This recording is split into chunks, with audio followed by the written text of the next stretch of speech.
to go further, to make India great among the nations around the world. Okay, so that is the objective of today's meeting. And in Tamil, Bharadiyar is a great poet, and he said, "Aaduvume pallu paaduvume aananda sundram adendu vittome."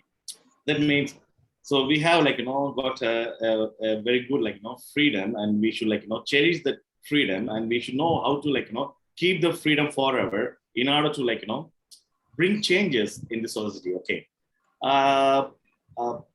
having love on the geography of India, it's not a pride or kind of something we could say as a patriotic thing. Okay, so love each other, to loving all the Indian citizens, and also bringing changes in developing India is more important when you love your country very deeply, or more correctly.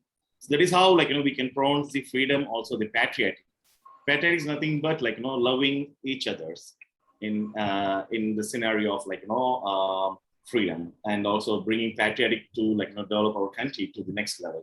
And today, that's why we are planning to have this meeting to discuss about so what you have done from 1947 to 2021, and what are the lagging. So we should always think about what we are lag, and how to make India progressive. India progress means not the country. Progress means every Indians, and in every sectors we should be progressive, and also we should compete with every other nations to bring our India great. Okay, so there is a motto to have a freedom, I mean the independence, and also celebrating the independence. And with that, I would like to welcome everyone to join today's meeting. And now I request Dr. Ramanathan, founder and managing director of ACE International Pte Ltd, Singapore, to give a formal welcome address. Good evening, all. It is very happy moment. We are celebrating 75th Independence Day of India. This is the time we have to make ourselves to set up the goals and the service what we can able to offer better for our mother country. So this is the time we are having some kind of eminent personality who have achieved greater in their segments for doing the service in the great manner to reach with the public as well as people in the community. We must need to hear from them what about their ideas as well as knowledge to share for the community, to think and cherish for the futuristic aspects. How do they able to adopt and apply certain kind of practices? I wish to welcome Dr. Kabali Subramanian, who is the assistant professor in Arab Open University Business Studies, and he is having many ideas, especially he is formulating the strategies which are going to formulate the new environment for the people who can able to plug and play with the kind of some kind of empowerment skills or exploration kind of opportunities. And we have Professor Sudhakar Sivasubramanian, professor in Department of Biotechnology, Mananmaniyam Sundaranath University, Tirunelveli. He is also having some thought how to manage the academic environment, who can able to serve better for the futuristic vision of India, especially for the workforces who can able to adapt certain kind of necessary skill sets to learn and apply for their futuristic working environment.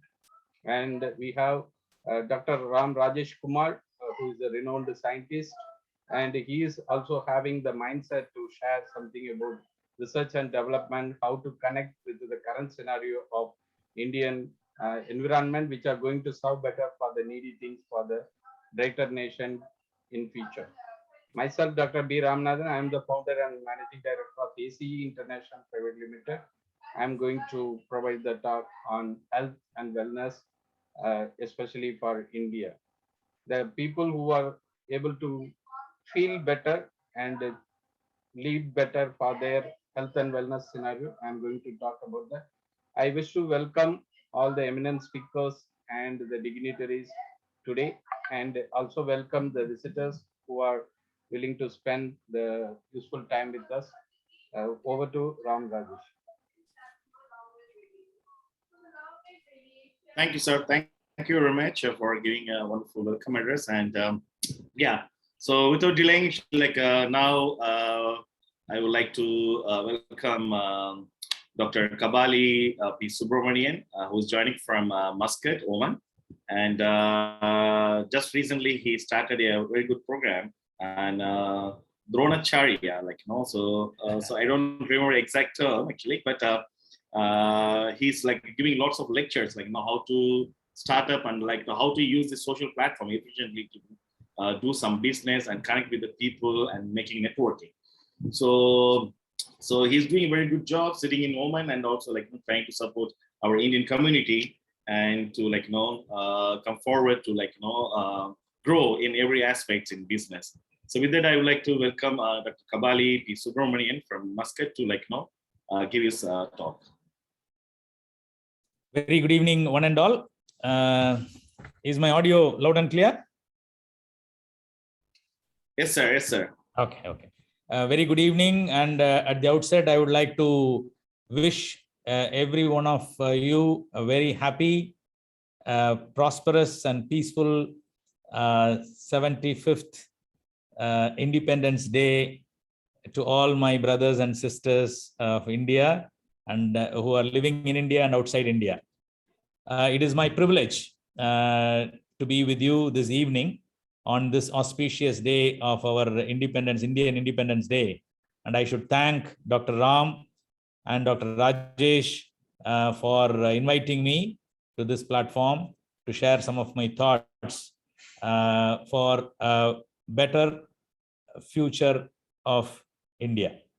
So today I'm going to share with you some of my thoughts and understanding and insights I received based on my research, my interaction with business leaders across the world and in India on a very interesting and important phenomena, which is going to put India in the next orbit of growth.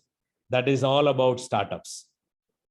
So I'm going to share some insights in startups and Indian economy. Now, when we look at the world, I always say the world before 2020 and the world after 2020, it's going to be different. 2020 is going to be a very defining year in the history of the world. Why I'm saying so? This is not only because of COVID. Even before COVID, we were predicting that post-2020 is going to be a different world. So what was the phenomena which made this different? One important phenomena is digital economy. The whole world is moving towards digital economy. And if the predictions goes right, the research suggests 60% of the global economy is going to get digitized by 2025. This was before COVID. Now we all know COVID has accelerated. Of course, we have come across a lot of difficulties and challenges during COVID.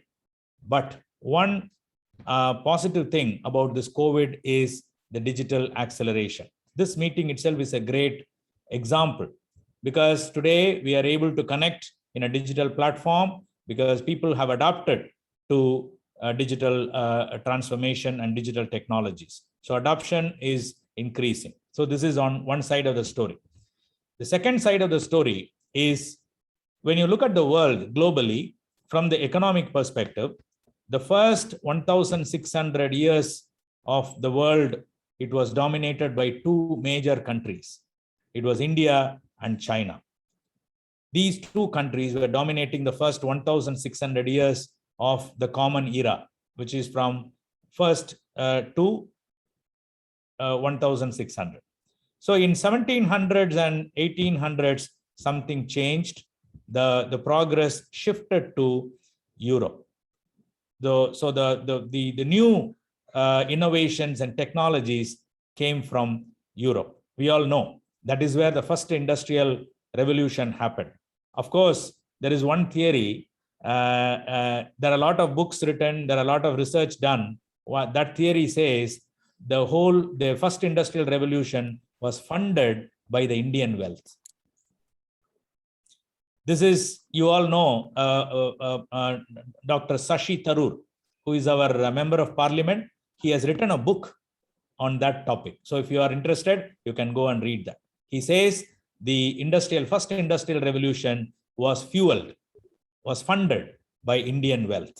We all know how the Britishers, of course, they have done something good, but at the same time, how the wealth has moved from India to Europe, particularly UK.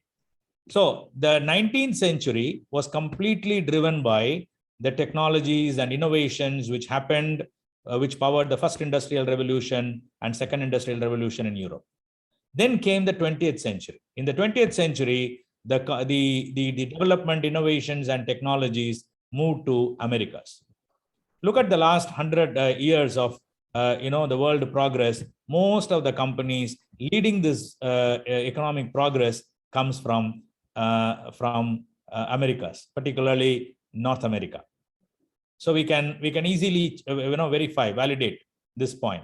So now the industry pundits, the economic pundits already started predicting that this century, 21st century, is going to be an Asian century. So it is going to be a full cycle. We have started from Asia, led by India and China. Then it moved to Europe. Then it moved to America. Now it is coming back to Asia. And here, again, one more time, it should be led by, no other choice, it should be led by China and India. Interestingly, the first 1,600 years, it was India first, China second.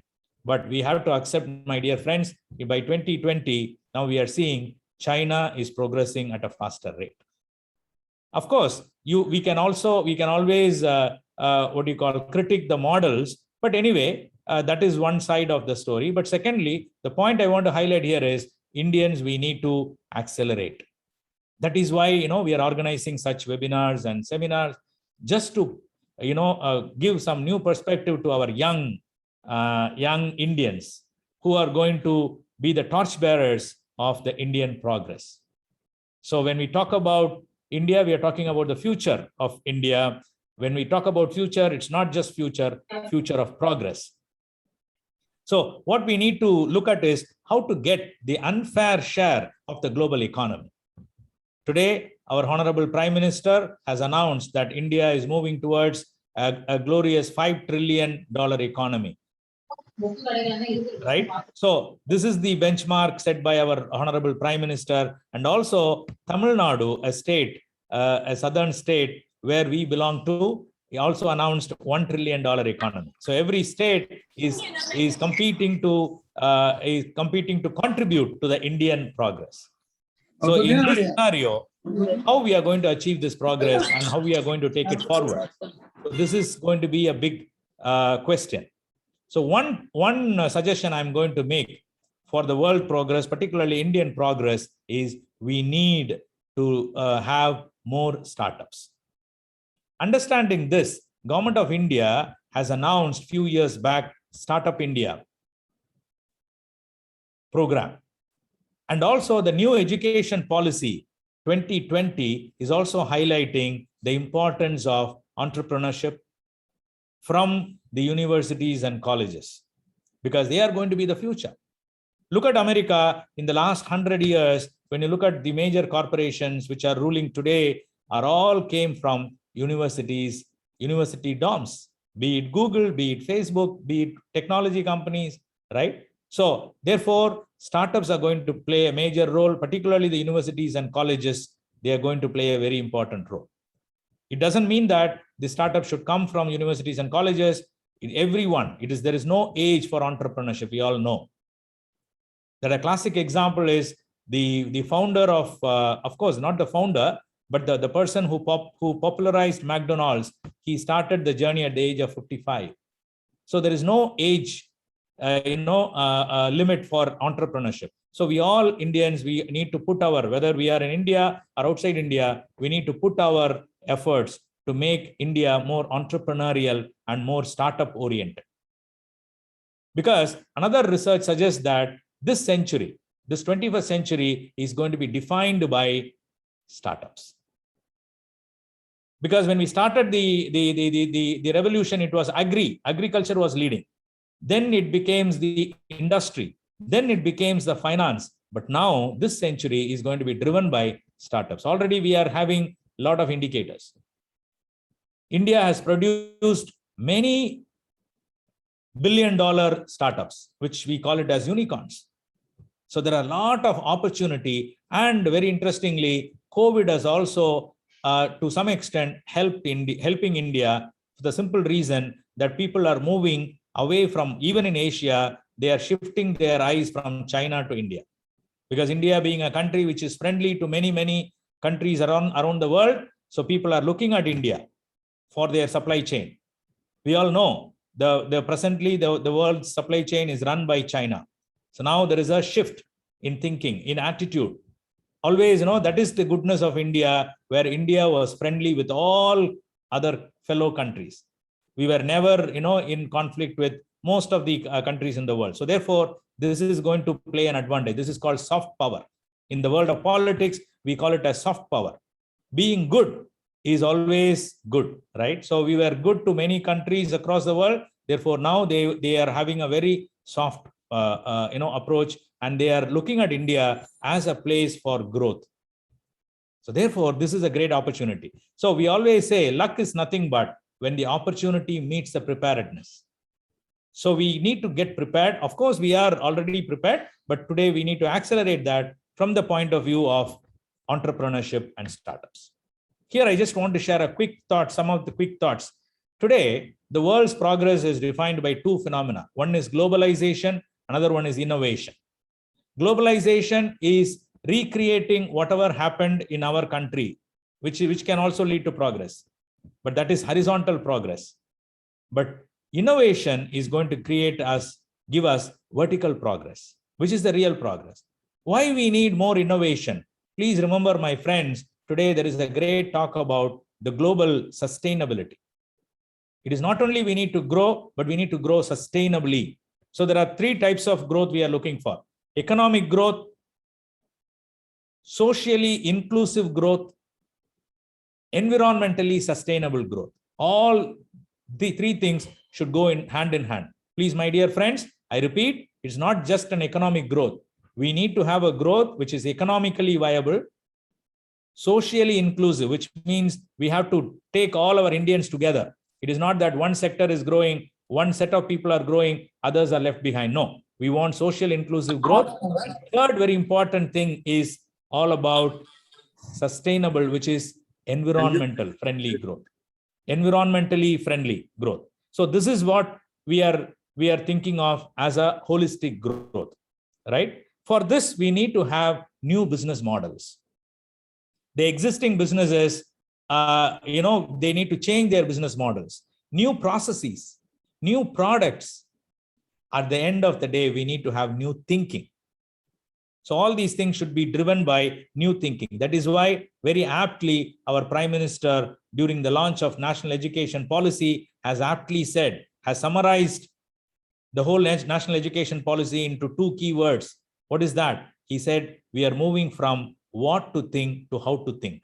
I repeat, he said, we need to move from what to think to how to think. So thinking is going to be the underlying force for startups and growth. So we need to create new thinking models. Like we need to be a systemic thinker, we need to be a design thinker, we need to be a responsible thinker.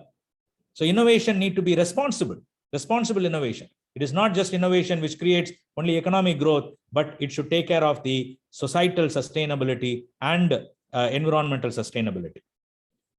So in the words of Peter Thiel, one of the great founders of startups like PayPal and investor in Facebook, he always says, brilliant thinking is rare, but courage is even shorter supply than geniusness. So what he means is, even you can get brilliant thinkers, but people with courage is a rare material. So therefore, we need to combine, our young people should combine the thinking as well as the courage. So we need to rethink the business from the scratch. This is one side of it. Let me give one small example and conclude my speech. Now, when we say startups, there is opportunity in every sector. And we have to think of blue ocean. What do you mean by blue ocean? Not just competing, but create your own market space. I'll give you one example. We need to note that in agriculture, for example, in India, India is a world's leader in millets production, right? And for your information, United Nations has announced 2023 as Year of Millets. And being India as a leading producer of millets, this is going to give a great opportunity. And India is going to campaign, India is going to come out with policies which are going to support millets-based agriculture. So instead of just going and competing with other agriculture producers, think in these lines. So these are the insights you need to get. In every industry, such blue ocean is available. So you need to go and understand that blue ocean. And this is completely supported by Indian government's policy. Like, for example, as I told you, Startup India policy is already announced. Student policy, student innovation policy already announced. Student startup policy is already announced. And we have Atal Innovation Mission, Atal Tinkering Labs, right? Atal Innovation, Community Innovation Centers, a lot of initiatives, lot of grants. So I just urge all my fellow Indians, particularly young people, to go and look at these opportunities.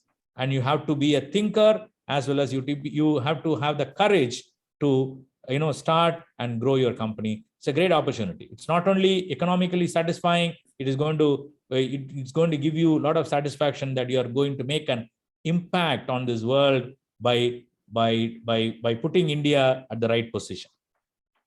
Right? So with these few words, let me wish you all the very best in all your future endeavors, particularly in the entrepreneurial endeavors. So let us hope for the best in this this century. Let us hope for the best for India and wish you all the very best. Thank you very much.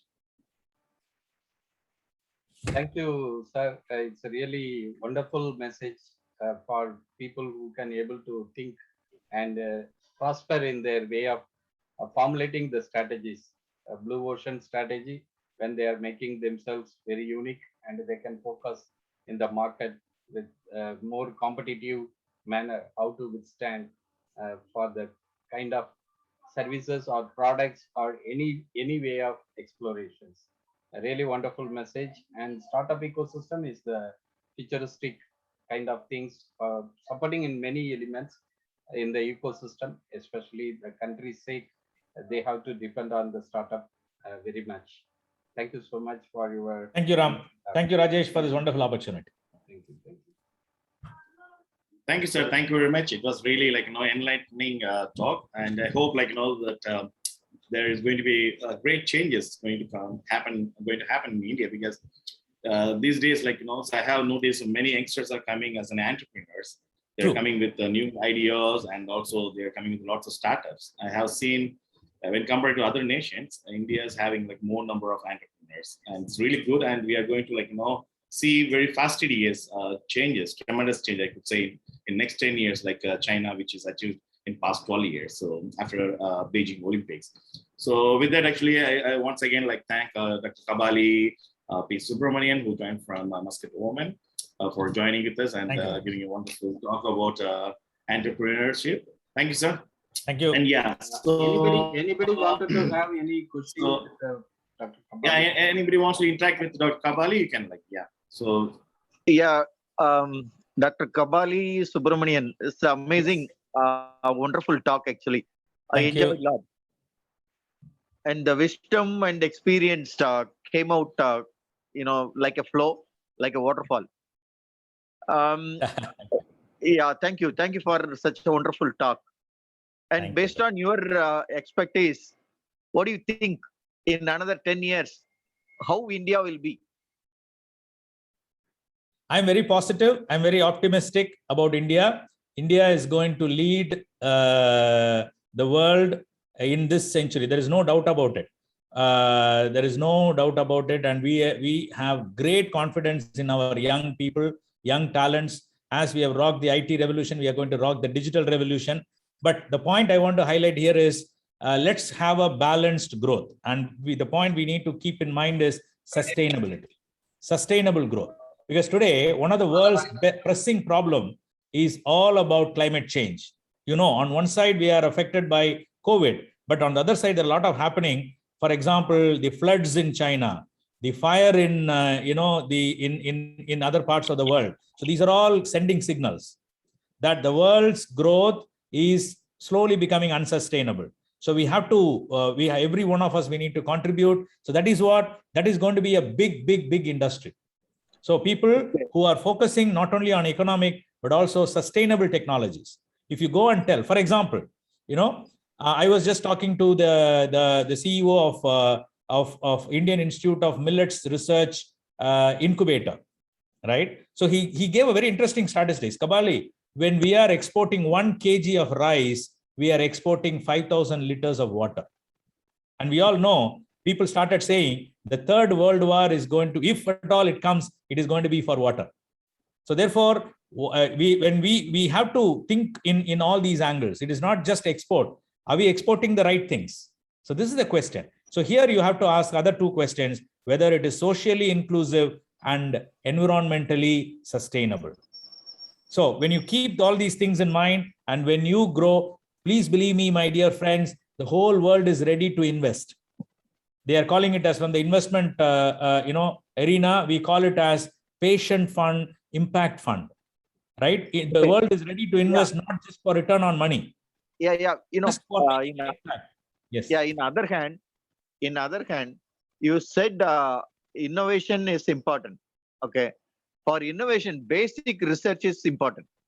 How is India doing supporting the basic research?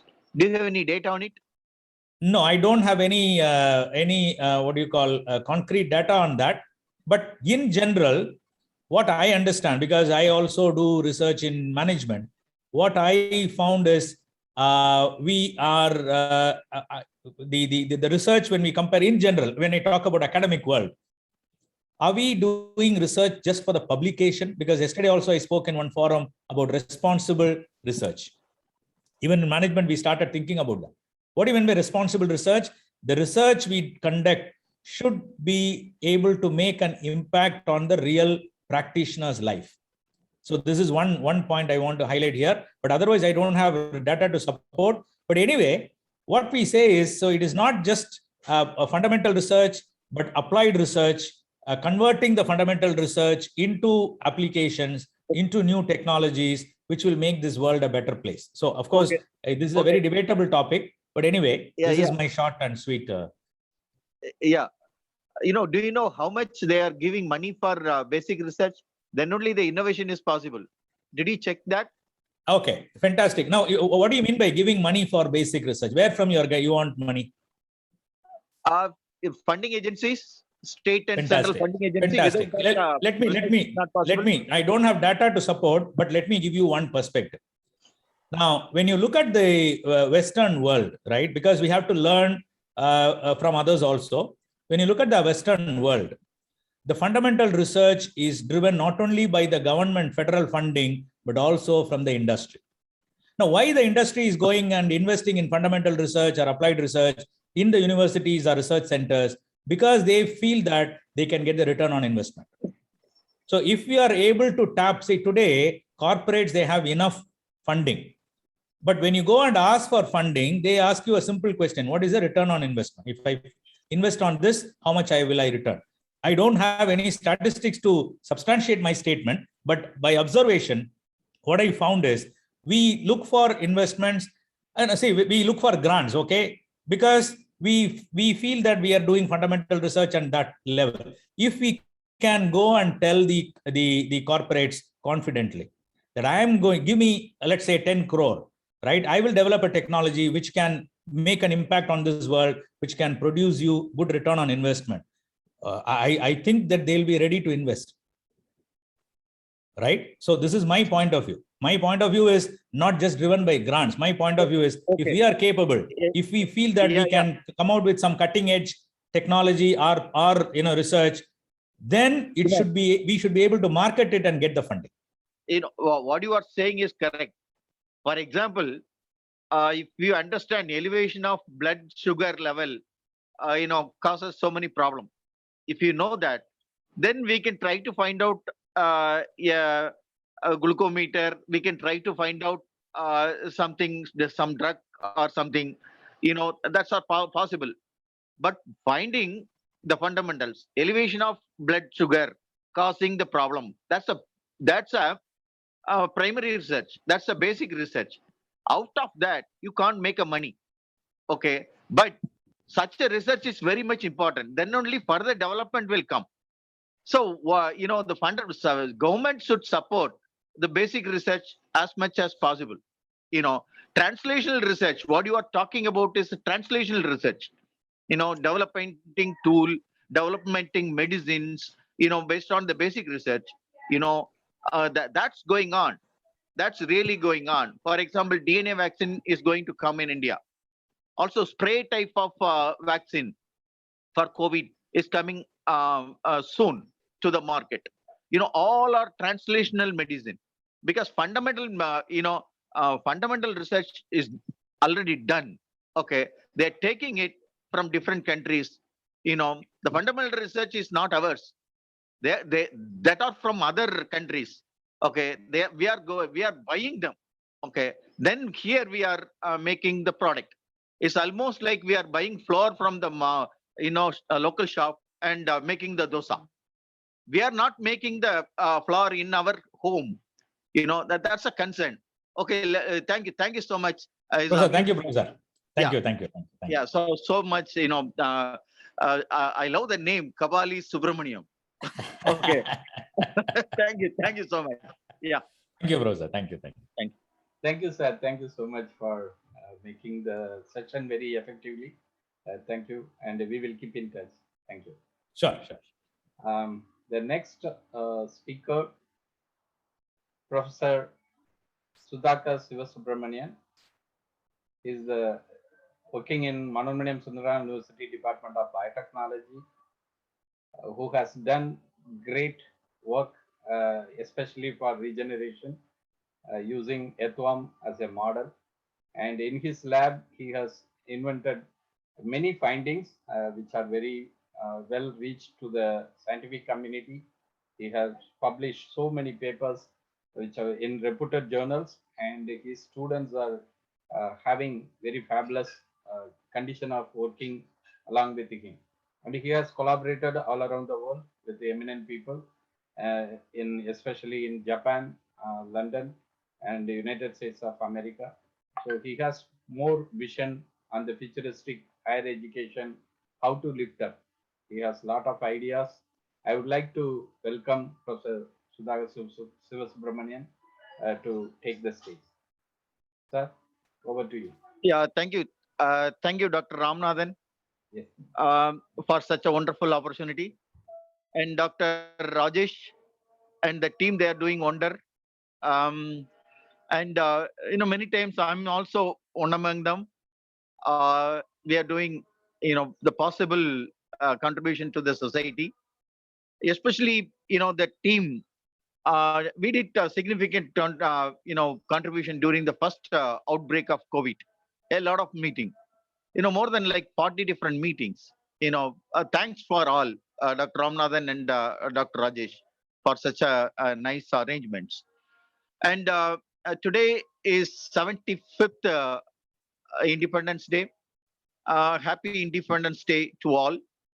And this is our country. We have to elevate the standard of our people. That's very much important. Country means the people. That's we have to keep in mind, and we have to work for that. And in my view, India is a mini Europe. For example, UK, they have English. French, France, they have a French language. Germany and German language. Spain and they have a Spanish language.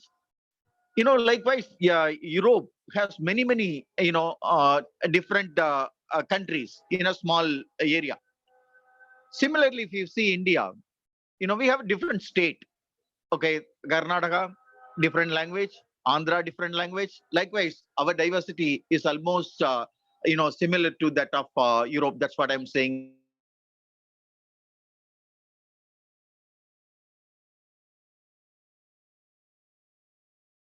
it's a whole country. It's a strong country. It's a united country. We have to remember that. And now, for development of a very strong nation, we already developed little bit, but the very nice development is possible, only through the education. So if you want to see the primary education, first thing, we have to teach all the students that all are same, all human, all the citizen of India, all same. By birth, we all same. That knowledge is important for all of us. Okay, and if you can achieve that standard, then peace will be there in the country. The peace is much important for further development. That's what I feel. The primary education level, we have to just open their skull and put the information inside the student mind. That's very much important. Then what I feel, a lot of problem, in entrance examination and so on. So the education, especially the primary education too, like first standard to 12th standard, science subject, math, physics, chemistry, geography should be the same. All the subject like science, math, physics, chemistry and geography, the subject should be the same for all students. History can be different based on the local region. Then common entrance system is possible. Now, the syllabus is much different. CBSE is much different, and local, state board syllabus is much different. But how come we can conduct one single exam for NEET like a exam? That's not fair. That's not, give a better, better development. So first, equal education is important. Then we can go for a equal entrance test. And then, one more thing I want to add here, writing skill. We all can speak, but writing skill is not there among the student community. And, even at the level of PhD, I can tell, a lot are facing the problem of writing. Writing skill, we have to develop. Accordingly, the curriculum should be there. And even for filling application, even now in front of a collector office or in front of taluk office, so many people are sitting there to fill the application. Even undergraduate, even graduates, postgraduates are having their help to fill the application, because the practical knowledge is not there. Okay, see, just come and see around, in front of all the important offices, the people are sitting there just to fill the application. Okay, that situation should be changed. Okay, and one more thing, students think the winning an Olympic medal or winning a Nobel is 1 or 2 days job. Just go participate and we can win. It's not the case. They have to plan, like country, 5 years plan is there. Individual also should plan like 5 years plan. Okay, such a plan, 5 years plan, 10 years plan, 20 years plan. If we train the students to plan the future, then only is possible for such a medals, Olympic medal and also Nobel. It's a hard work. Minimum 6 years of hard work can get one medal in Olympic. If you want to get Nobel, minimum 10 to 20 years hard work is important on a specific area, focused area, then medals are possible. But what the reality of current student category, what's the reality of their mindset? They think we have to participate and show the talent and we can win. Okay, that's what they think. We have to tell, behind the medal, lot of trainings are there, lot of practice are there, hard work are behind each medals and honors. Okay, that training, with that knowledge, we have to put in the mind of student. That's what I expect, for the student of school. And if you come to the college level, the higher education level, we have to be proud. Okay, India is the first nation introducing the concept of university. It's a great achievement. So Nalanda is our first university, not only for us, for the entire world. but the university was closed, 820 years ago. Okay, due to, so, I don't want to talk about the problem, but we closed the university at that time, 820 years ago. At that point, two universities were opened in the world. One is Stanford University, the Harvard University, and also another one is Oxford University. Now they are they are doing good, but we are not. Okay, they learn from us. Okay, now they are doing wonder, but we are not. So check and prepare a list. Which country has more world standard universities? That university are already number one in the world. So higher education is much important. Okay, and but when you think the status of India now, okay, school education and higher education. School education is better than higher education. Okay, higher education is really suffering due to so many problems. The number one problem here is appointment.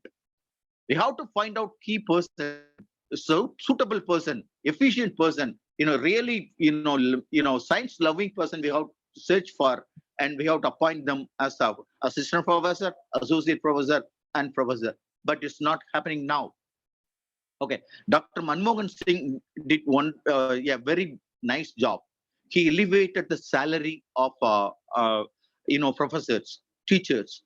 He elevated the salary so high. Okay, all this he did all because he thought that this higher level of salary will attract the so talented people to the system.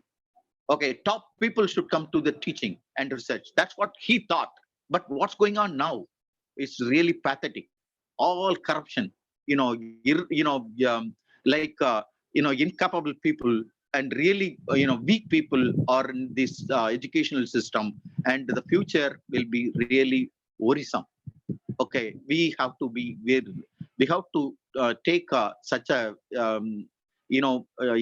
such a bad situation. We have to take into consideration. We have to fix it to save India. Okay, one more problem here in higher education. For example, 23 IITs we have, 7 ISER we have, 47 central universities we have, 20 IIMs we have, and 31 NITs we have. Okay, but all together only 3% students are studying there. All the central universities and the institutions, only 3% students are studying, but they are receiving 50% of total fund for higher education. In contrast, if you see, state universities in India is 367, and total college is close to 39,000 college. 97 students are staying there, including state universities and colleges. 40,000 colleges close to. Okay, they were 50% students are 97% students are studying. Only 3% students are studying in central universities and institution. Okay, but only 50% funds are coming to state universities and college. This is not fair. Okay, we can't achieve much based on such a impartial, such a partial division of fund for education. So the idea should be changed. Okay, yeah, good amount of money should be given to universities and college. Then only we can expect quality education, and the development of nation is possible. Okay, then the third point here, okay, is importance to basic research. During Manmohan period, I'm not a politician, please, you have to understand. But during Manmohan period, a lot of money was given for basic research. But now the policy has been changed. Now they are giving money for translational research. Translational research is coming, is a product. Translational research is a product of basic research. Okay, without basic research, innovation is not possible. Dr. Kabali nicely told that if we want a vertical development, if we want, innovation is important. Innovation is the product of basic research. Translational research is not innovation. Translational research is engineering work, but basic research is a real innovative research. So basic research is not funding is not enough for basic research. The government should focus more on that. If basic research is more and support is much supported in India, and definitely that will help for further development of innovation and incubation in India. So last point I want to talk about the incubation. Incubation, for example, is a wonderful concept. That was really introduced by the present government. Okay, so if you have a nice idea, okay, and if you have a nice innovation, we can incubate that idea inside the educational institution, and a product can be formulated. The product like packing and efficiency and all even selling, all those exercise can be done while the product is inside the university campus. If it is successful, then the company can move up. So it's a incubator, like a egg we can incubate to get the chicken. Similarly here, if you have a nice idea, you want to make a product, incubator, business incubator of education institution can be used. So all the idea can be incubated there, to get nice products. So such a thing, such a opportunities are developed, and they are provided. During last I think last 6-7 years, the idea came, and now most of universities are really trying to do something out of it. But the problem here again, fundamental research, if it is more product will come to the incubator. Okay, that's a thing.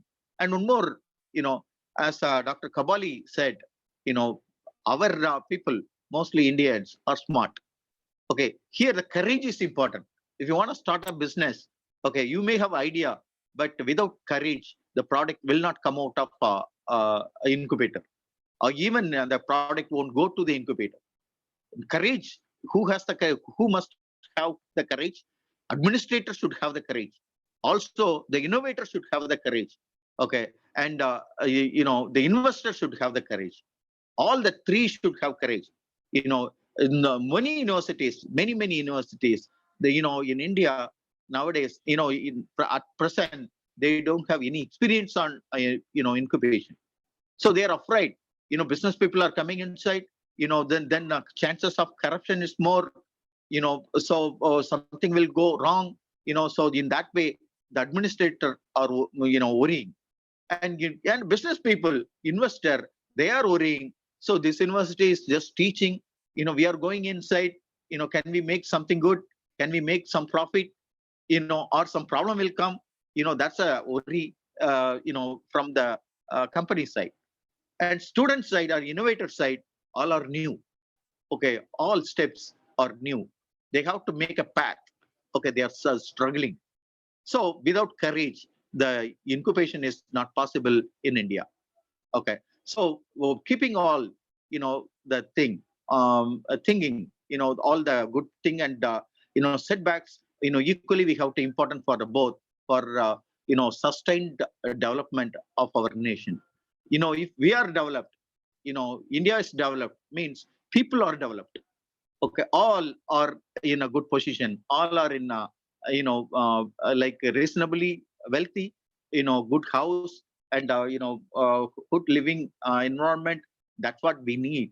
Okay, for all fellow Indians. And wish you all for happy Independence Day. And thank you all for the opportunity. Thank you so much.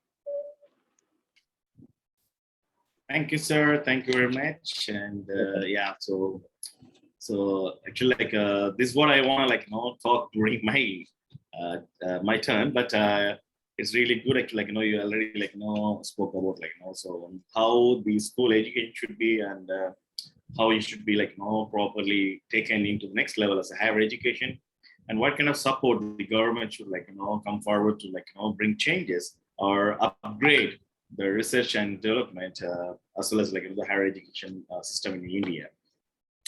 Thank you very much. And yeah, so now we have the next speaker, one of the co-organizers of this today's evening meeting, Dr. B. Ramanathan, founder and managing director of ACE International Pte Ltd, Singapore.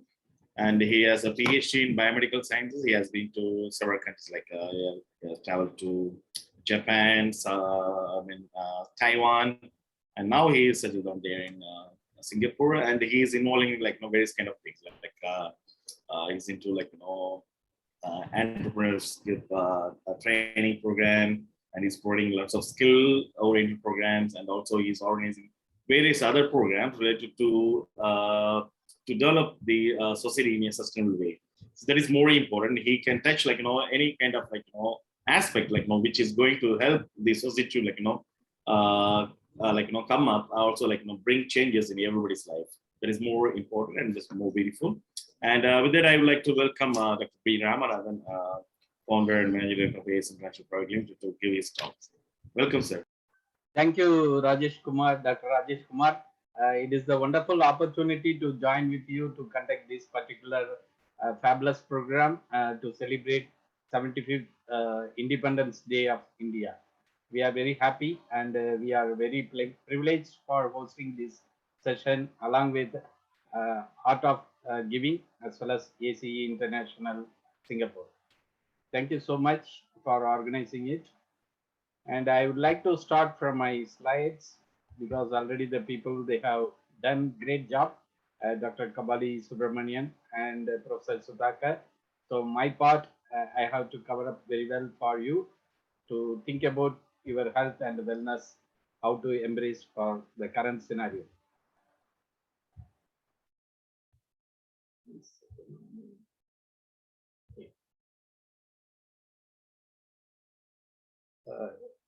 Slide is visible. Yes. Yes, sir. Thank you so much.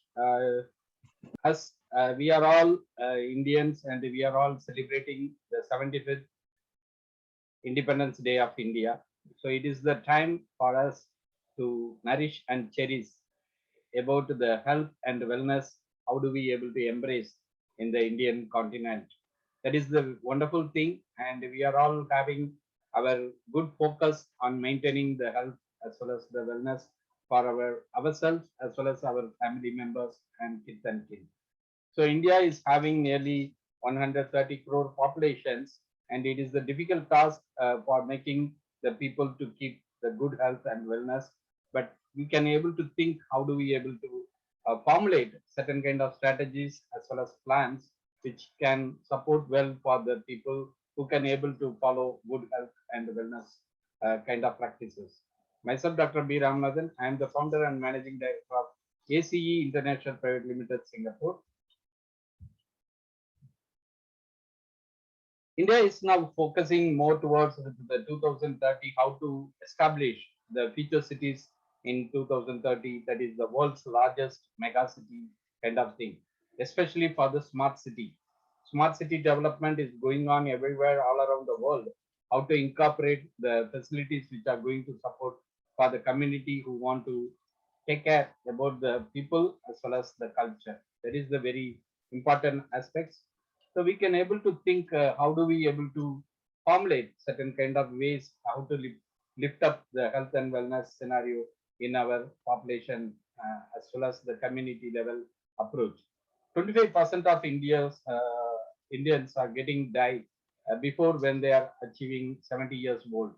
This is the study taken by Times of India, and it is a kind of alarming for us to think about the chronic diseases like cardiovascular, diabetes, respiratory disorders, cancer, any kind of injuries. That is the way we have to think how do we able to avoid the chronic conditions which are going to make ourselves the endangered kind of things to achieve the death status. We have to think about the lifestyle diseases. As of now, we are getting the modernized environment where we are not remembering, as well as sometimes we are ignoring the lifestyles which are going to make some kind of worse condition for the people who cannot be able to take the certain kind of risk reduction or risk avoidance. This is very much related to the people who are getting affected by below 45 years of old, especially the diabetes, high blood pressure, high cholesterol, as well as neurological disorders. heart diseases as well. Indian healthcare, we have to focus very well for 2030 and beyond. We have to formulate certain kind of strategies which are going to add on value for our existing healthcare perspectives as well as practices. We must need to adopt certain way of modern technical technological procurements to embrace the opportunity how to lift up the better healthcare services provided for all the people. Current medicine is one kind of treatment fits for one treatment fits for all, but it is not the way to work out. So the future medicine more personalized manner. It is preparing the diagnostic methods in order to diagnose every individual in the community and categorize them to suitable for the correct therapy. That is the way we have to think and prosper well to make the effective therapies and the conditions to treat well. Personalized medicine must need to aid for certain kind of things, especially early detection is the better one, and faster and precise diagnosis are mitigating because during this COVID-19, because of the faster diagnosis only we can able to detect the better conditions, whether the patients are positive or negative to the COVID-19. That way, we can offer the personalized treatment very effectively for those who are getting negative to go for the further treatment. In the past, the same time, the drug is getting widely covered, but nowadays the personalized medicine is very much focused for those people who are categorized in the negative condition. They have to formulate certain kind of therapies and medicines which are more effective for the individual level. That is the way the futuristic medicine is journeying through, and we can able to think about the prevention is better than cure. How to find out the early detection for the patients who can improve the preventive measures to get rid of this kind of disease pattern, and better diagnosis also, that is making the accurate diagnosis report, that is making the people who can able to treat well, and that kind of individualized treatment is more effective as of now. Improved outcome through the strategy as well as the targeted therapies are very important. We are now focusing towards with this kind of improved version of therapy methods which are giving very little side effects or no side effects. Personalized medicine in India, there are few companies they have come forward and they have established the healthcare kind of support, especially Positive Bioscience with Medanta, India's first personalized genomic clinic. They have started up with Xcode Life Sciences in DNA technology, that is the coronary diabetes kind of treatment. They can able to suspect early in stage and they can support for the human to get rid of these kind of risks in the future. As of now, India spends just 1.4% of the GDP on health. It is very much alarming for us. This is very lesser than other neighboring countries like Nepal and Sri Lanka. We need to understand about the policy, how to make it for the right moment. As earlier speakers also pointed out, we have to work on it. Health expenditures per person, it is very, very difficult as of now. Among the BRIC countries, India is very, very much lower in spending their expenditures per person for the healthcare perspective. We have to improve our strategy, how to lift up, how to spend effectively for the better therapy as well as medicines reach to the individual. We have to compare the public as well as private healthcare sectors. When compared to the public, private health sectors are 4 times higher cost effective, and we must need to think how to balance between the public as well as private healthcare effectively affordable for many people, because we have different range of people who can able to afford by themselves, who cannot able to afford by themselves. So we need to balance between these two different region of people, especially in the people who are living in the rural areas as well as in the urban areas. Health insurance also very important. India has given many health insurance policy. Government has provided for the people who are using this health insurance for their betterment to go for any therapeutical values available in the private hospitals as well as public hospitals. That is the way we have to plan for critical illness, some kind of coverage for the senior citizens, as well as the maternity plan for the people to work well. We must need to think how to lift up, because domestic health spending per person India is in the very lower range. So we have to work on to improve for these kind of expenditures to support for the people who can able to afford for better treatment. We must need to plan our medical treatment by consulting with the right people. If we want to travel any other places in the local region as well as abroad, we must need to embrace for that. We have to get the best health perspectives and the treatment therapy which are available in the local manner, because regional manner there are some restructured hospitals available in the private sectors as well as government sectors. We must need to use those kind of facilities for our better treatment or therapy methods to adopt. Among the country like Thailand, Indonesia, India is still very lower to compare to the cheap medicines available for the people. These are all the areas we have to focus how to improve the strategy. It is getting validated for Indian atmospheres, especially even the poor country like Thailand or Indonesia also doing great for their people. It is the time we have to embrace for the integrated and holistic medicines and medical therapies. We have our traditional wealth, knowing many things about the drugs which are naturally available, extracted from the plants or any other products from the natural sources. We must need to think about the curative medicines, alternative measures, any kind of preventive measures, because we can take the food as a drug. So every day our Indian food is containing certain kind of value addition for the medicinal products which are providing the sustainable support for the health in our body. So that is the way we must need to think, and we can able to go for allopathy when it is the need of time for doing some kind of surgery or any kind of emergency medicines requirement. We can able to use those kind of allopathy system. This is the flowchart explaining Indian system of medicine.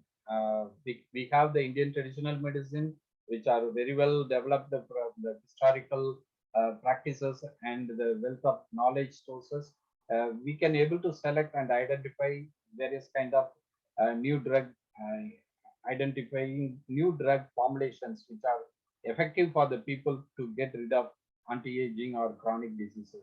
That way we can go with the modern screening like high throughput screening or any kind of in silico methods to find out the therapeutic potential drugs, and we can able to conduct certain kind of clinical trial to go for the applications. That is the way we have to raise up certain kind of evidence-based therapies, evidence-based medical ailments which are available for the people to work well and prosper well. Why medical tourism to India?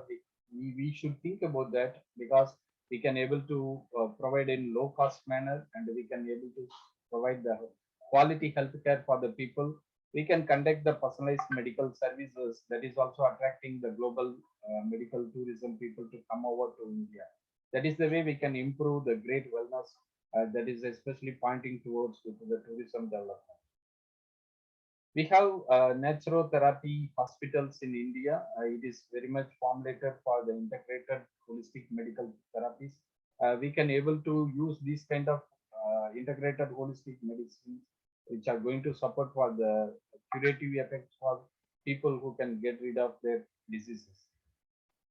How do we able to do that? Because holistic therapy is pointing towards with the mind, body, and soul. The approaches which are covering for some kind of counseling methods to know about the conditions of the people, whether it is affected through the physiological or psychological or any kind of physical environment. That is the way we can able to sort out. We can practice various kind of therapy like psychotherapy, gestalt therapy, art therapy, breath therapy, hypnotherapy, and guided imagery therapy. Some kind of imagination you can create the positive attitude for the people to get avoidance from the disease impact. There are few forces which are driving effectively for the new payment model, especially for the compliance and regulatory, which are governing for the people to spend for the medical expenditures. That way we can able to strategize the payment methods which are very much supported for their better healthcare practices to adapt. We must need to think about the passions as well as citizens who can able to procure the right therapeutic methods when they are working in the companies. There are policymakers who can able to prepare the policy which are supporting for the people, for especially for the medical treatment, and we can educate our people how to conduct the proper way of doing this kind of clinical trials and other ailments which can make the new novel drug, and it is also supporting for the people. We can attract more investors to come and invest in this particular segment. India has tremendous wealth of knowledge, as well as it can able to attract the global investors to come and invest, especially in the healthcare sector. As per dimensions of the wellness, we can able to categorize six major categories: environmental dimensions, emotional dimensions, intellectual dimensions, physical dimension, social dimension, and spiritual dimension. How do we able to think of the wellness to get curative measurements through these different dimensions? We can formulate three circle, like a micro circle, meso circle, and a macro circle. We can able to embrace the available sources in the micro, meso, and the macro environment to touch upon with various kind of aspects to cover well other better therapies or medicines. We can able to go with Ayushman Bharat. That is the new formulation by the government. They are proposing for various kind of treatment, especially screening and managing the healthcare products as well as healthcare treatment, and how to embrace for the care for different sectors in the community. It may be childhood health, or it may be adult health, or senior citizen kind of health perspectives. Ayushman Bharat is supporting for comprehensive primary health care for the required people, and it is also formulating well for health and wellness centers available all over the world, all over the country, that is providing the better treatment efficacy for the people to procure from the nearby places. We must need to focus for the passion-centered care. How do we able to use the values which are getting aligned for the personal value of the passion? We must need to care about the collaborative or coordinated kind of knowledge sources which are available all over the Indian side.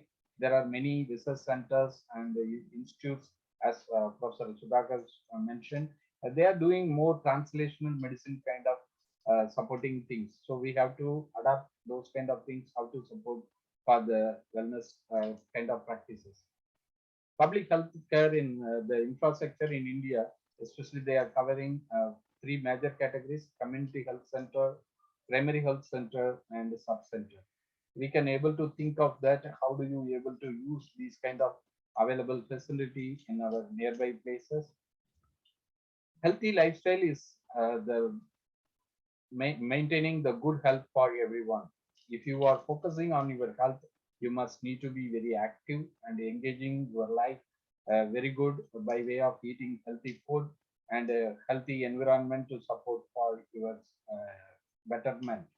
If you are thinking about overweight, you have to go for the practice to go adapt with different kind of exercise.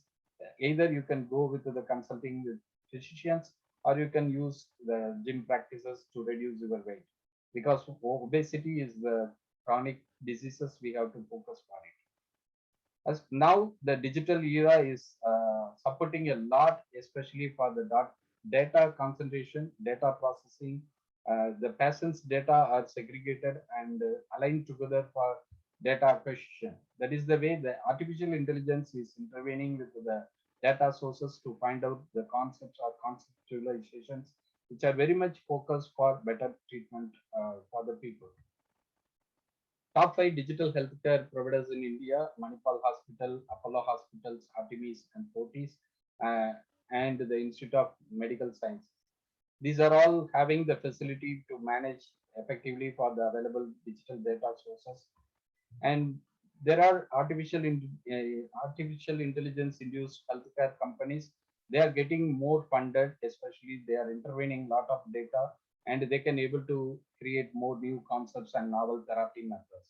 So that is the way we can able to formulate the futuristic medical conditions in our country very well. India needs affordable medical solutions and medical fees. What does the future hold for home healthcare in India? So we have to focus very well. Recently in Tamil Nadu also, the Chief Minister has started how to reach to the home to treat well for the people who are requiring these kind of facilities. That is the way we must look at these futuristic aspects, especially this one. What is the feature for healthcare?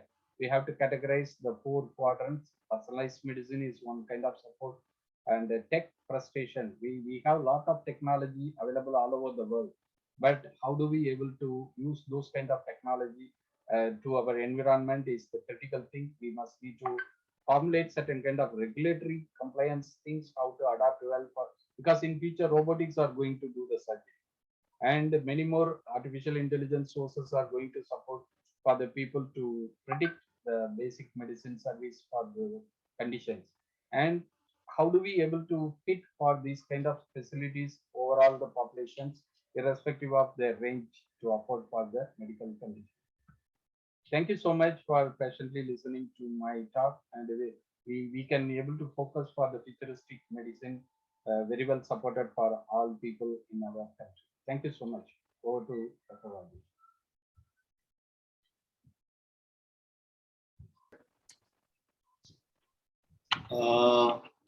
Thank you, sir. Thank you very much for giving a good idea about so how health and wellness it's in India, and also you compare all those data with other countries. It's really good. Hope so already I believe India already having affordable medical facilities when compared to other countries. Since actually I've noticed many of the foreigners, they used to come to India for taking a better treatment when compared to other countries, and also it's affordable. And it is known that Chennai is the hub of medical hub of India, the biggest hospitals like Apollo and Neot, and there are plenty of hospitals. They are giving a very good treatment at very cheaper cost when compared to especially America or European countries. It's really good to know so how India is moving forward in medical treatment, and also what are the opportunity for us to get into the kind of medical tourism. That is more important, because medical tourism are the biggest business sector where many entrepreneurs could come forward and make lots of profit to medical tourism. And thank you, sir. Thank you very much. Thank you. And it's going to be my turn. Introduce the next eminent speaker, Dr. Ram Rajesh Kumar, who has a PhD in environmental biotechnology, and he has done his postdoctoral experiences in South Korea, China, and as well as in India as well. Now he is having the position in meeting. So he has acquired many more positions all over the world, especially he is a guest faculty in Italy, University of Pisa, and he is also serving as a guest faculty for the Global Research Foundation in Australia. So that is the way he is doing the great job, not only for the research and development, also good human.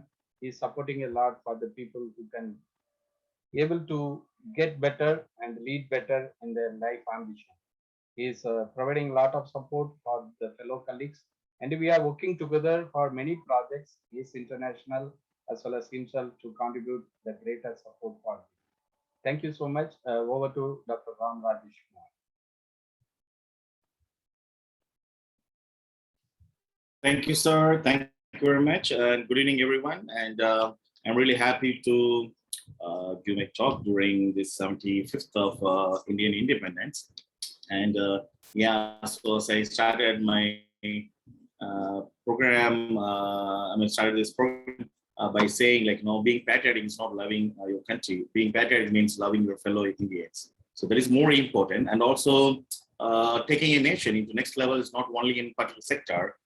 Taking a nation into development means considering every possible sector which is going to support us to develop and also give opportunity to everyone equally. And the another most important thing I always think like this is why India still like we couldn't like make something better like our neighboring country China. And yeah, so we are like very close population like Chinese, right? And we always blame like so India is not developing because of huge population. So I don't consider in that way because the reason is Chinese could human resources efficiently, and they could like come into this level is really like amazing. And I could say the teamwork and the planning that is more important. The planning is more important before executing something. So that proper planning. Also, we need to also have like lots of time to it, but the like so that is the problem.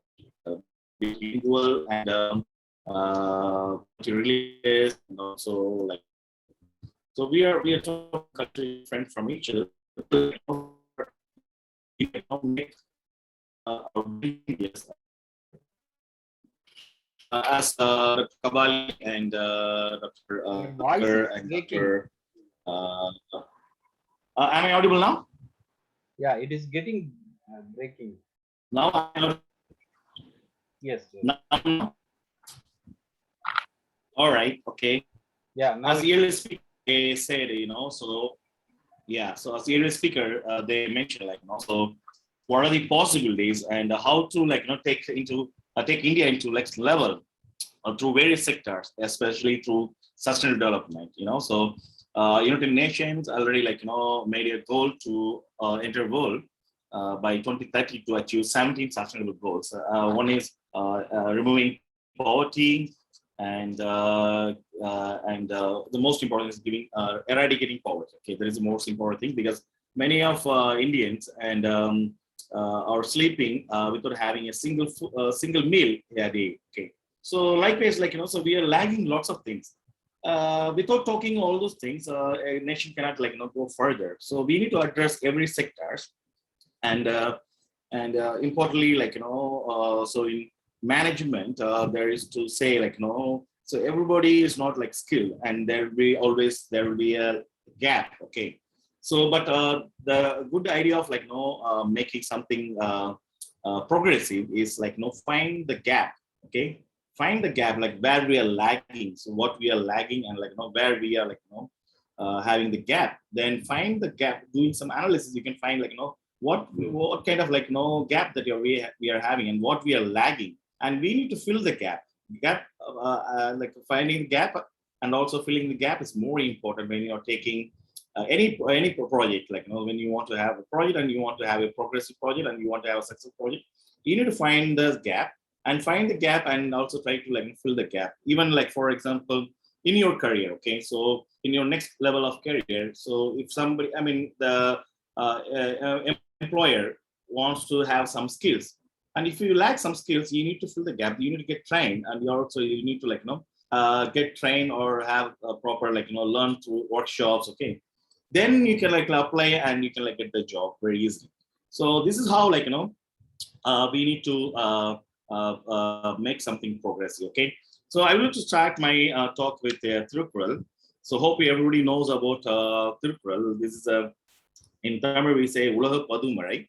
Ulaga Padumazhai means this has no religion, this has no boundaries, this has nothing to do with any culture. Okay, this is all about like it's common to everyone. We call it like Bible to everyone. Okay, so this was written by Prophet Thiruvallur 2,500 years ago, and he wrote couplets. Couplets means 2 lines, like I could say like 1.5 lines. Okay, couplets, and it has, I mean, Thiruvallur has 1,330 couplets, and this one is like in 399th couplet. This is from the chapter called Learning. Okay,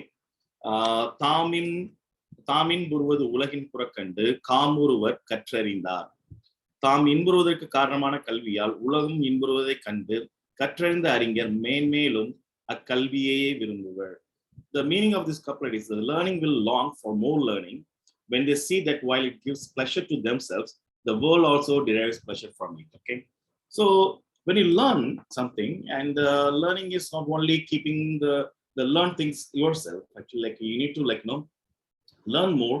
And when you learn, actually, you need to teach to others. Also, you need to give them something which you learned. Okay, this is how those who are really got a proper education or who got educated. So they do this kind of things. Okay, this is how so we can develop the learning process. And myself, I'm a student, I'm a researcher, entrepreneur, social activist, and also a career counselor. Okay, so I have my bachelor's in microbiology, master's in biotechnology, postgraduate diploma in bioinformatics, and MPhil in biotechnology, and PhD in environmental biotechnology, and postdoc in microbiotechnology, MBA HR, HRM, and my second postdoc in multi-toxicology and environmental criteria. And now I'm a student, I'm pursuing LLB. Okay, so these are some of my experiences. I worked as assistant professor in lovely professional university Punjab. Then I also worked as a associate professor at St. Joseph University, Nagaland. And also I worked as a assistant research professor at South Korea. So these are some of my experiences. So these are some of my career. Actually, I moved from Bharatdasan University to Niri, Niri to CSR, then AstraZeneca, then Chunbuk National University, South Korea, then Nankai University, and then JJ University. Okay. So before going to talk about how is research and development in India, and what we could do, and how to take our nation in a good direction in research and development. So here's a small example I would like to share. Okay, so you can see here, this is a CWTS Leiden ranking. It is an annual global ranking of universities based on bibliometric indicators. Okay, so these rankings are compiled by the Center for Science and Technology Studies, that is at Leiden University in the Netherlands. So this study is based on the Clarity Analytics database, Web of Science, which is used as a source of the publication and publication data.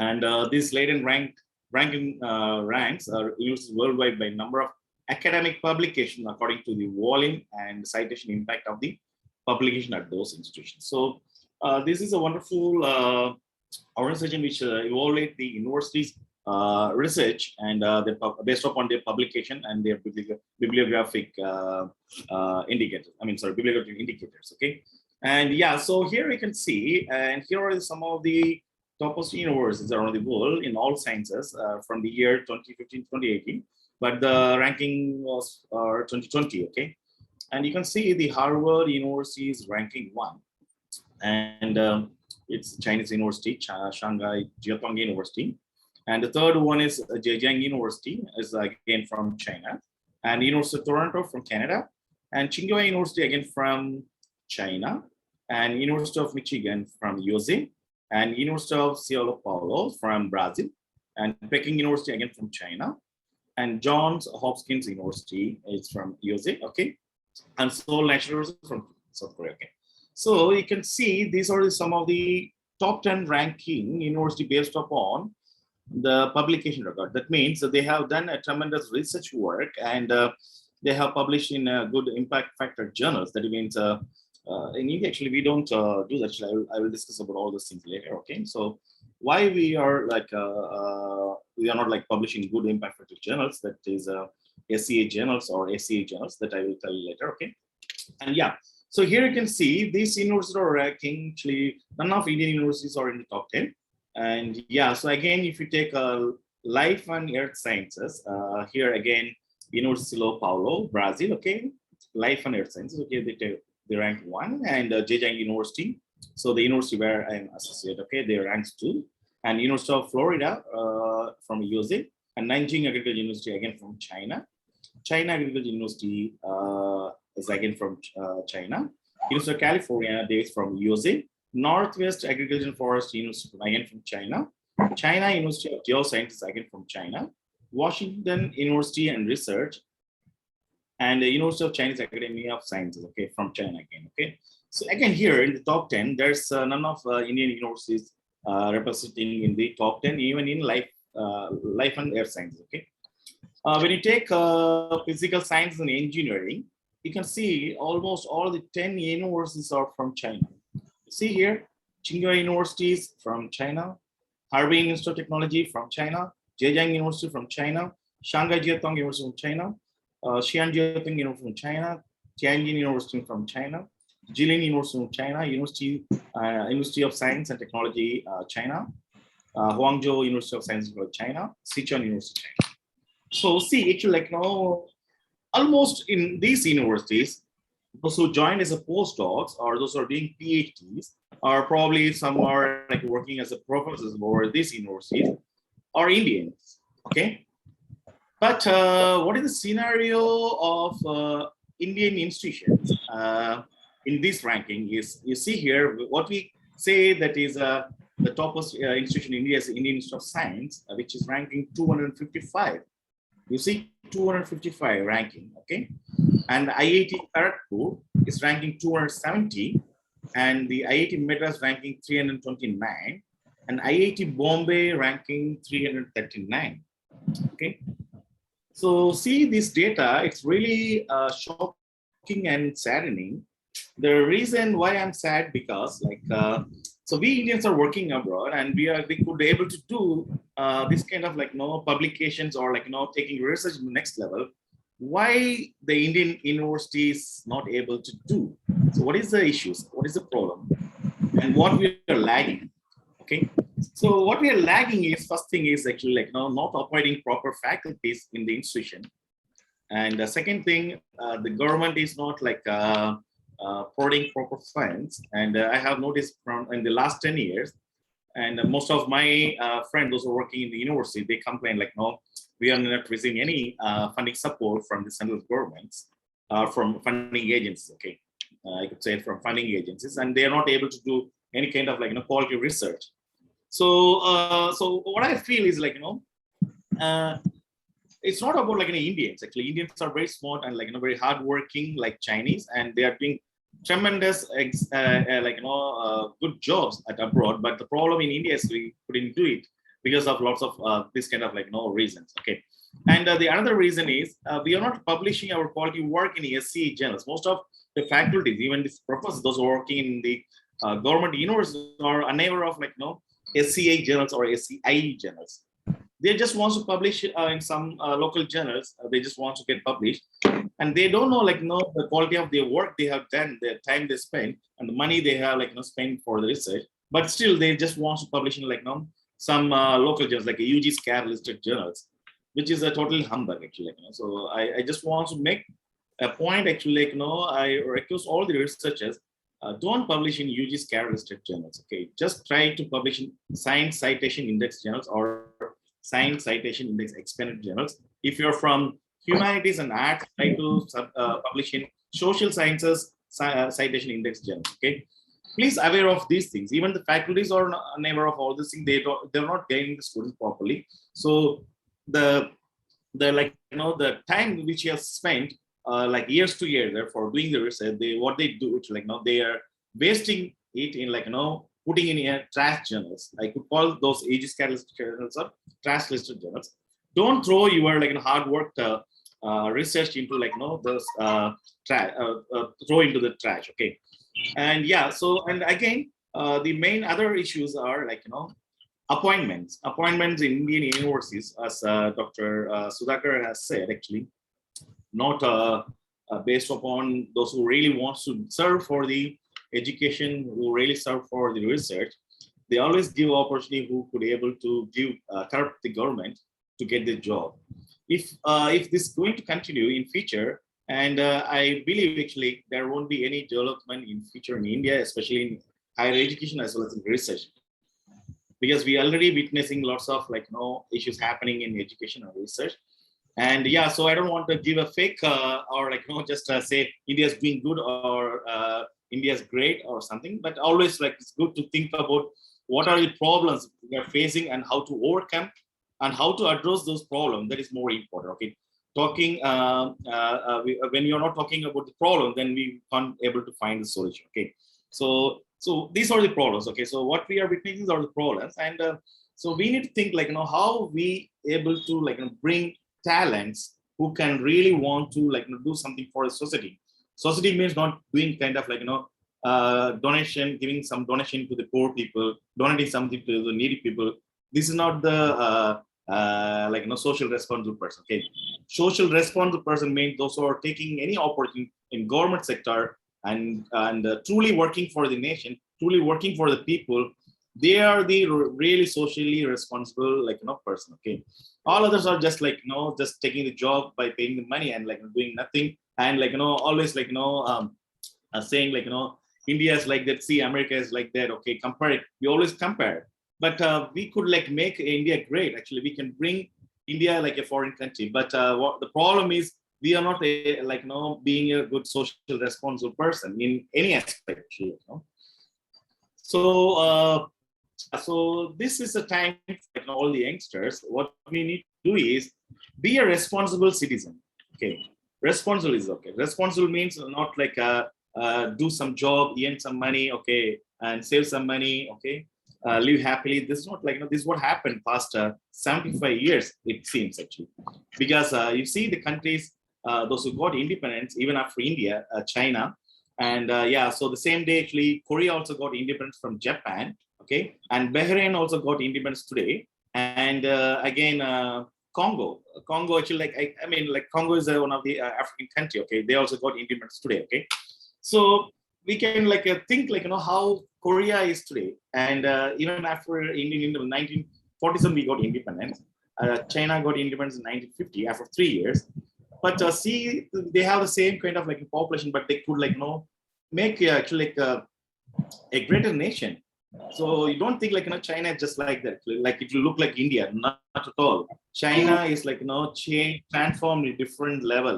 Okay, in the past 12 years, actually they have transformed different levels. Their changes are tremendous. But India is still we are not moving further. Reason is we don't have proper planning, and we Indians, we are not supporting anything, contributing something to the society, and we just always wants to have something, but we are not doing something for the society. I mean, serving to the society is more important to develop a nation. Okay, that's I said in the earlier. So patriotism means loving your your fellow Indians, loving your job, and doing something to the society. That is the real patriotism. Simply saying Jai Hind or Vande Matram, it's not patriotism. Okay, patriotism is so how we are going to contribute something to the society in whatever the thing that you are going to take. That is more important. Okay, and yeah, so again, the research and development, yeah. Yeah, so we have a chances of coming up in future, but we need to change certain kind of things. As Dr. Sudhakar has mentioned, okay, corruption is the main problem. We need to bring quality people, those who really wants to do some good research in the universities as well as in the schools. Okay, so we fellow Indians should always want better in government thing. Okay, so we always expect good things from the private institutions. Okay, our tax money is given to the government institutions. Okay, we have all the rights to get quality things from the government institution, not from the privates. We always think private things are really quality and is really good. No, actually, we should have a quality things from the our tax made actually our tax made institution. From there only we should get quality stuff. So today actually we should take an oath. Actually, being a fellow Indians, I call everyone to be a responsible Indian citizen and love fellow Indians and try to be a good person to help each other. Help means not donation. Help means if you're working in a government office, okay, if somebody's coming there, don't take any money. Try to deliver your job sincerely. That is the real patriotism. If you're working in a government institution, like in the government school, if some kids are coming to you to learn from you, teach the kids properly. Don't think actually I'm getting salary. Okay, so whatever I teach, I will teach and let the kids get learned. It's not like that. Try to give your best to the best to the school children, because school children are going to be the future of our nation. Okay.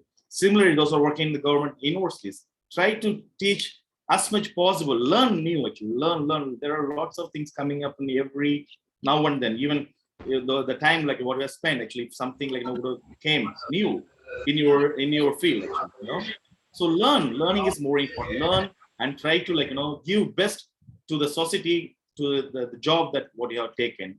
That is more important. This is how, like, your real patriotism will, like, flourish. And this is how, like, India will go to the next level, or else India will remain this, like this, or it will go more bad in future, in coming future years. Okay. So it's in our hands, like, so we deserve what we want to be in the future. So it's all in our hands, like, what we are going to do with our country. Okay. That is more important. Let's think, and, like, it's time for us to, like, it's a, because you see, like, other countries are getting developed, but we are still, like, lagging. One of my friend actually is a businessman. He visited last year to Chennai, and he said, Rajesh, what I witnessed in Chennai, actually, he was in the capital of Tamil Nadu. It's a metropolitan city. He said, what I witnessed here is 1992 of China. 1992 of China. That means, see how many years that we are, like, lagging behind. Even after seeing a metropolitan city, he's saying, like, that means, just think. Okay, just simply proud to be an Indian, proud to be singing, like, Jana Mana national anthem. Okay, this is not real patriotism. Okay, transforming India is the next level through every individual citizen is going to, like, bring changes to our nation. That is how we can grow. Just dreaming by somebody's listening, somebody's talk is not going to support India to grow. Every individual should, like, come forward to, like, do better in every possible way. Whatever career that we took, we need to contribute with, like, with in a proper way, without, like, taking any single penny or corrupted. Okay, bribing from someone. Actually, deliver a job sincerely. Surely, actually, in another 10 years, we can see India is, like, in a good shape. Thank you, everyone, and thank you for giving me this opportunity, Dr. Ramana. Thank you very much. Really wonderful. We could see all sorts of way how we can able to contribute better in the Indian nation environment, where we can able to do together, because it is each and everyone's duty how to support for building up the great nation of India in coming years, especially the education, culture, the attitude, as well as the progress for the country. It is connected together by the mindset as well as thoughtful kind of tendencies by the each and every one in the population. That is the way he rightly pointed out. We can see all these transformation in coming days, because, as I mentioned, the futuristic development towards the smart city development or smart environment, which is encompassing with all kind of support, how to survey better and make the people to lead better. That is the condition, because the digital resources, now we are having the mobile phone. Everybody is getting in touch with each other through the data sources. That is the way that tomorrow transformation also going to be available for each and everyone in the country. So we can able to think of that. Thank you, Dr. Rajesh, for providing the wonderful sharing. It is also a comparison between the neighboring countries where you have already worked and you have resumed all these facts and features which are going to be sourceful for in India in future. Thank you so much. Is there any questions? Anybody wanted to interact? Yeah, if you're having any questions, you can interact with me. Yeah, please. Can I? Yes. Yes, ma'am. Yes. Yeah. Yeah, so as an individual of the country, India, I have two questions. One is, see, I am working with a lot of voluntary organizations, and we are helping the school children. We are going to, like, many schools are there under our wing, We are going to meet all these children from the 5th to the 8th standard, then from the 8th to the 10th standard, and 10th to the 12th standard. Separate teachers are there. We are there, volunteers, and we are inculcating core values. This has been going on for 15-20 years. Now what I find is that these children, we are pouring a lot of core values into them. We are helping them to understand what is Guru Purnima. We are helping them how to understand the respecting of teachers, what is Independence Day, what is the meaning of furling of the flag. We are teaching them all these things, But I have a question now. Really, I want to help these people, that how will they become employable? I find that a lot of these children, when they are graduating from the schools, and they're going out in the world, they're not equipped with all the tools and techniques to get employed, And I went and spoke to the principal this time, because I told them that we want to help you, as our organization also, that Bharat Vikas Parishad is there. I'm working for that organization, and Vivekananda Kendra. So I went to the principals, about 6 schools I visited recently, and I asked them that in what way we can help your children to get employability, and what will be your reaction to that, and how you can help us to customize a program for your school children. So they are very, very slow in the giving back this thing. I'm still waiting for the response. So what they're saying is, keep the 12 standard children, once they leave and they go, we don't have much contact with them. And the other thing what they told us was that they are having alumni. So alumni children are there who are ready to help. So that is what I am going to depend on, the alumni, and I'm going to go and help them. But as an individual, I find myself very helpless, and I want to join more people in this work that I'm doing, but I'm not getting many people to help in this. So like, we want to do India proud. The youngsters are the future of tomorrow. We know that, we know all of these things, and my father taught me this, that you are the future of tomorrow. But for me now, my difficulty comes in the fact that how do I enroll more people, volunteers, to help in this particular journey of making the children more employable, and making the children more independent, and teaching them how to go for jobs, how to pitch themselves, how to write a bio, how to find out their own aptitude, and how to go for vocational guiding. I'm talking about all these things when they pass the 12th standard. I'm really stuck in this. You don't have to answer this question today. And this is just a thought I'm putting into you, all of you. Yeah, this is wonderful question, because as of now, Yeah, yeah, the digital transformation as well as the requirement for employability are entirely getting Yes, changed. It yes. is not directly related to the curricular aspects, but extracurricular add-on value education, where they can able to leverage certain kind of learning pattern towards knowledge, skill sets, attitude. The KSA, it is going to determine the value for the person.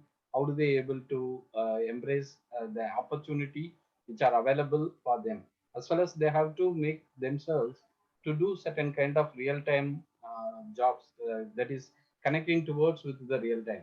If you are doing some kind of support for those people, especially for the children who are not aware about all these things, as well as the schools also not having this kind of mindset how to connect with them.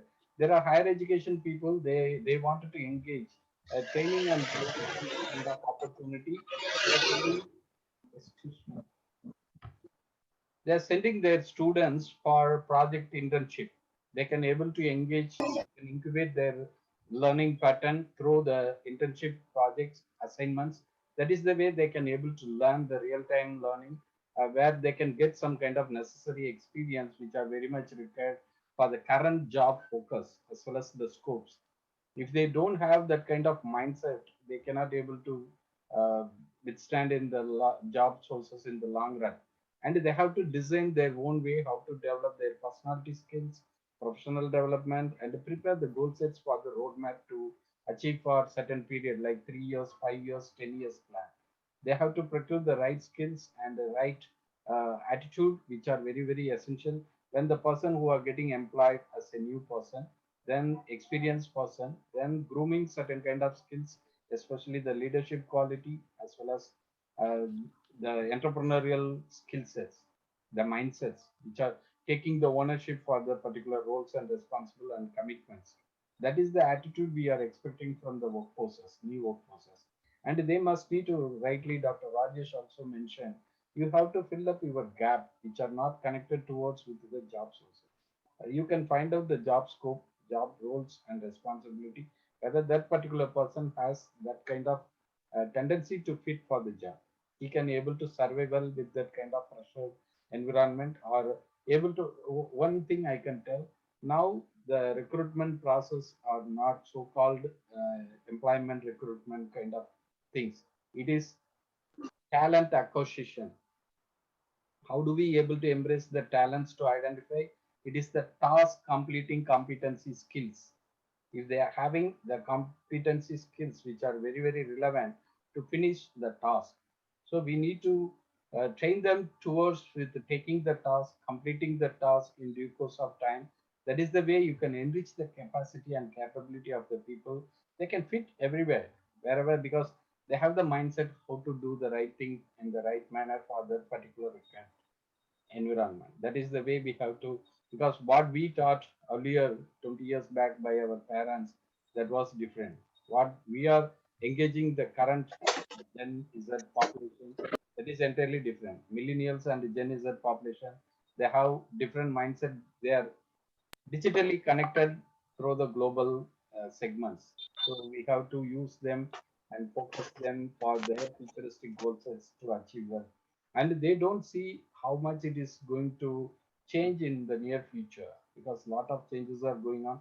That's why today's session we wanted to share from our way of knowledge, our way of experience, a different eminent personality here, Professor Kabali from Oman and Professor Sudhakar Subramanian from Mananmanian Sundaranath University. We too, we have experience in R&D, learning and development, as well as business environment.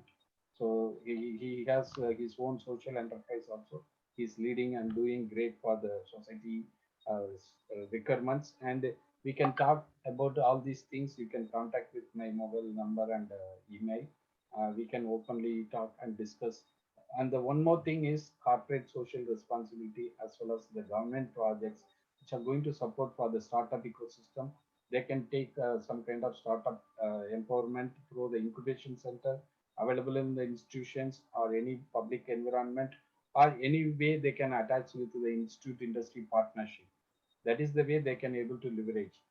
We can say that people now they can start from the secondary school onwards. They can do some kind of voluntary work. They can involve with certain projects. They can design the flyer. They can edit these kind of video recording. They can provide talk in the sessions. It is all possible. So the communication skills, other essential skills which are very very decision making, creative thinking, so many things are they can able to develop. It is not only coming with the curricular way of teaching or curricular way of engagements, but they have to come out. They have to nurture their skills and talents in many ways, taking the different tasks. That is the way they can able to embrace.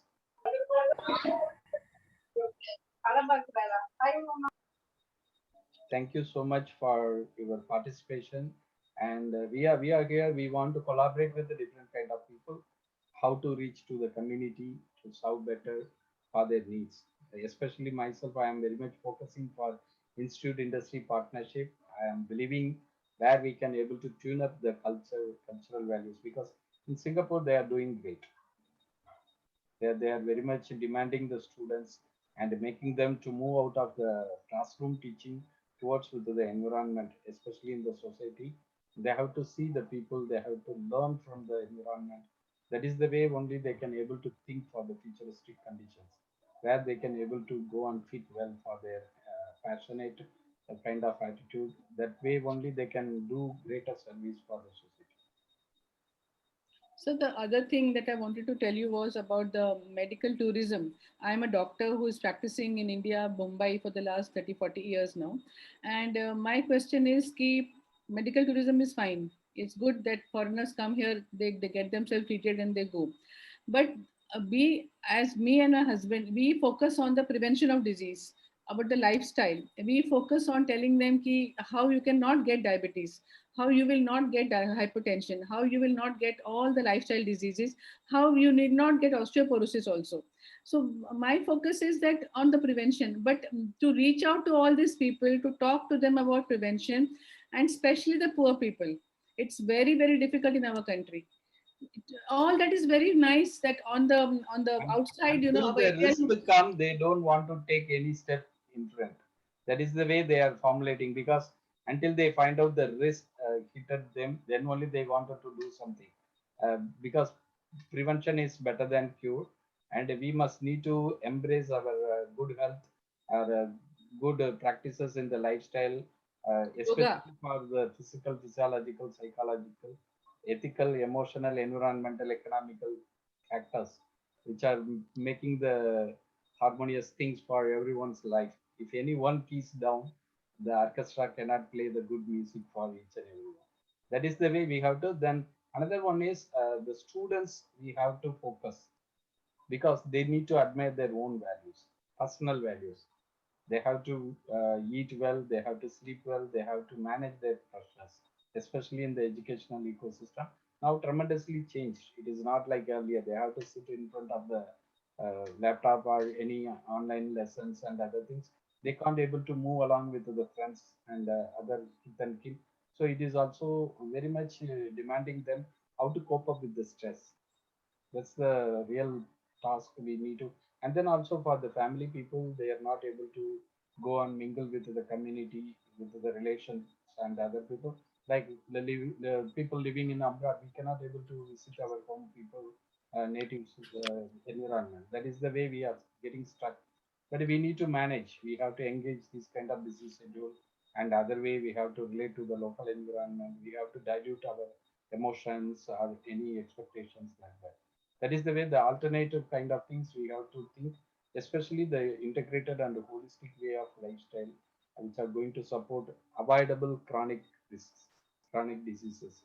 It is very much avoidable if they are taking care. That's why we focus on the less than 45 years of people. They are getting more alarm in this health risk, as well as the people who cannot live beyond 70 years. It is very pathetic. So we can able to instruct them, we can able to guide them, we can approach for CSR values. There are many more health foundations and many more research foundations. They are willing to tie up together.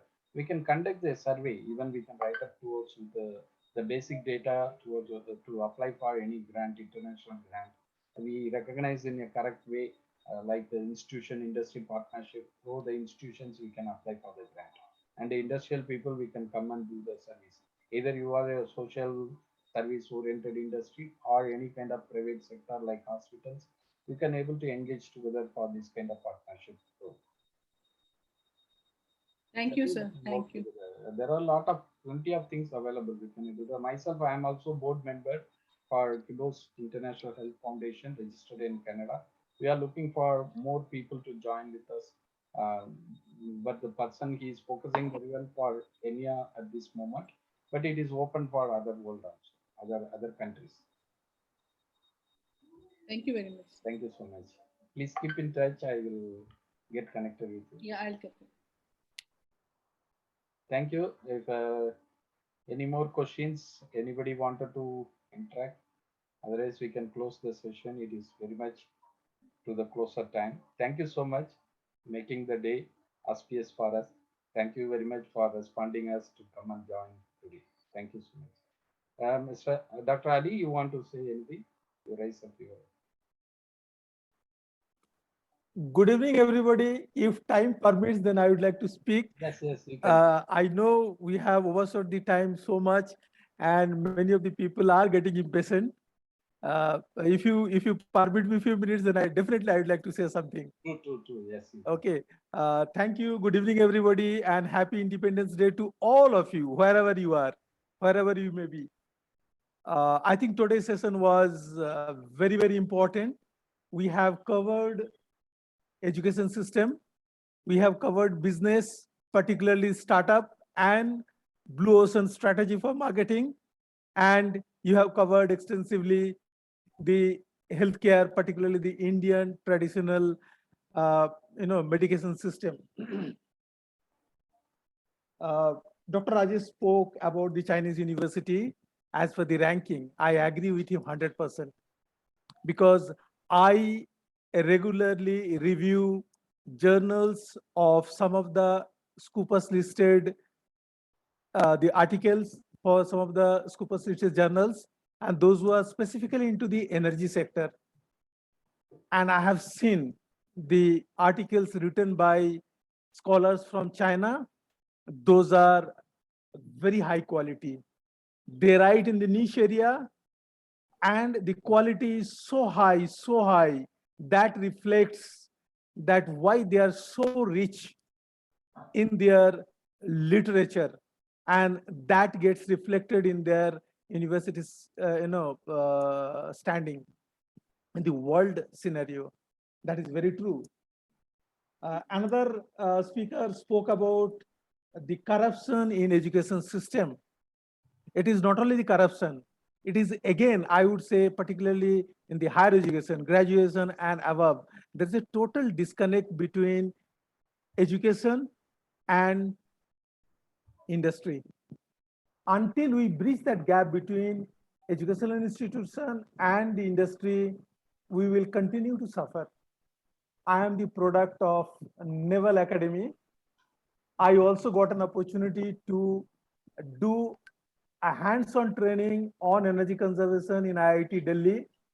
And I have a first-hand experience of the infrastructure that IITs have. I don't want to comment on that, but then I will tell you my 4 years engineering, 8 semesters, how we did. First 4 semesters, we learn all the basics. And then 5th semester, we go to 2 different shifts to get associated ourselves with the equipments that you are going to learn in 6th, 7th, and 8th semester. When I come back after the 5th semester to the academy, 6th, 7th, and 8th semester, we study the equipment. And in the morning, we'll be sitting facing one end of the classroom where you have the projector, board, and everything. It is all theory. Same subject, we will be learning. What we learned in the morning, theoretical, we'll be learning in the afternoon, practical, facing other end of the classroom. These are big classrooms, like 30, 40 meter big classrooms.